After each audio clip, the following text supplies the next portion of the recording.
আসসালামু আলাইকুম। সবাই কেমন আছেন? আশা করি ভালো আছেন। আজকে আলোচনা করব তামাদি আইন নিয়ে। সো তামাদি আইন হচ্ছে 1908 সনের পহেলা জানুয়ারি আইন। সো এর ক্ষেত্রে আমাদের কোশ্চেন আসে যে তামাদি আইন কত সনের। সেক্ষেত্রে আমরা বলতে পারি 1908 সনের পহেলা জানুয়ারি বা 1908 সন, অনেক সময় এভাবে থাকে। দেন হচ্ছে এটা ধারা কয়টা, এভাবে অনেক কোশ্চেন আসে। 29টি ধারা আছে তামাদি আইনে। এর ভিতরে আবার প্রশ্ন আসতে পারে যে তফসিল কয়টা। তফসিল হচ্ছে তিনটা, এর ভিতরে দ্বিতীয় এবং তৃতীয় তফসিল বাতিল। মোট অনুচ্ছেদ রয়েছে 183টি তামাদি আইনের। সো আমরা তামাদি আইনের ধারা 3 নিয়ে এখন আলোচনা করব। সো তামাদি আইন,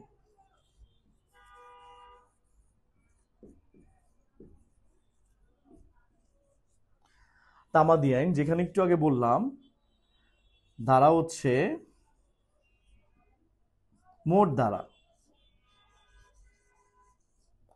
মোট ধারা হচ্ছে 29টি।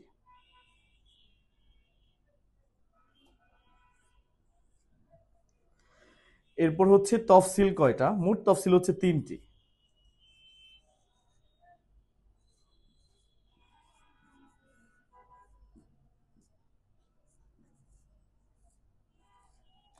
এর মধ্যে দ্বিতীয়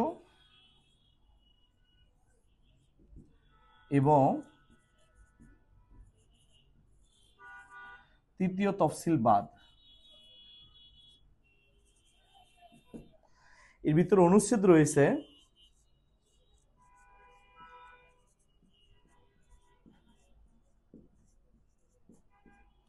183টি। সো আমরা আলোচনা করব হচ্ছে ধারা 3 নিয়ে।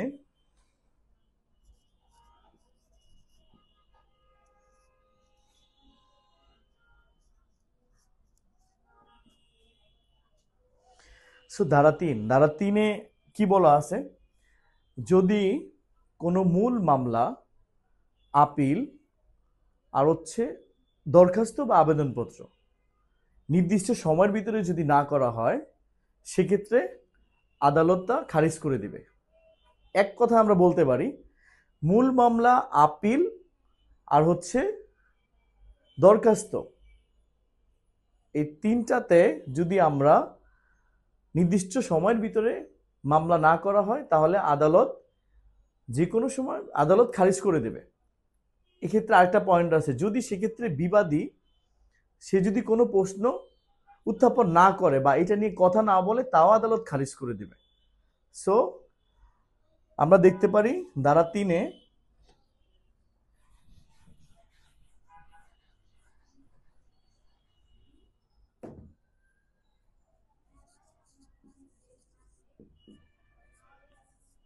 ধারা 3-এ কয়টা পয়েন্ট আসছে? 3টি। এর ভিতরে হচ্ছে মূল মোকদ্দমা, মূল মামলা বা মোকদ্দমা,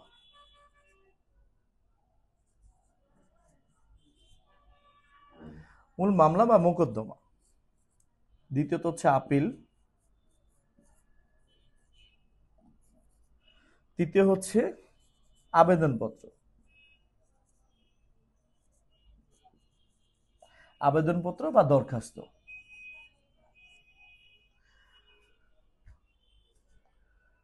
সো এই তিনটা ক্ষেত্রে হচ্ছে যে মামলা আদালত খারিজ করে দেবে, কারণ প্রত্যেকটা মামলার ক্ষেত্রে, আবেদনের ক্ষেত্রে, দরখাস্তে নির্দিষ্ট মেয়াদ থাকে। সো আজকে এই পর্যন্তই। নেক্সটে কোনো ধারা নিয়ে আসবো ইনশাআল্লাহ। আসসালামু আলাইকুম।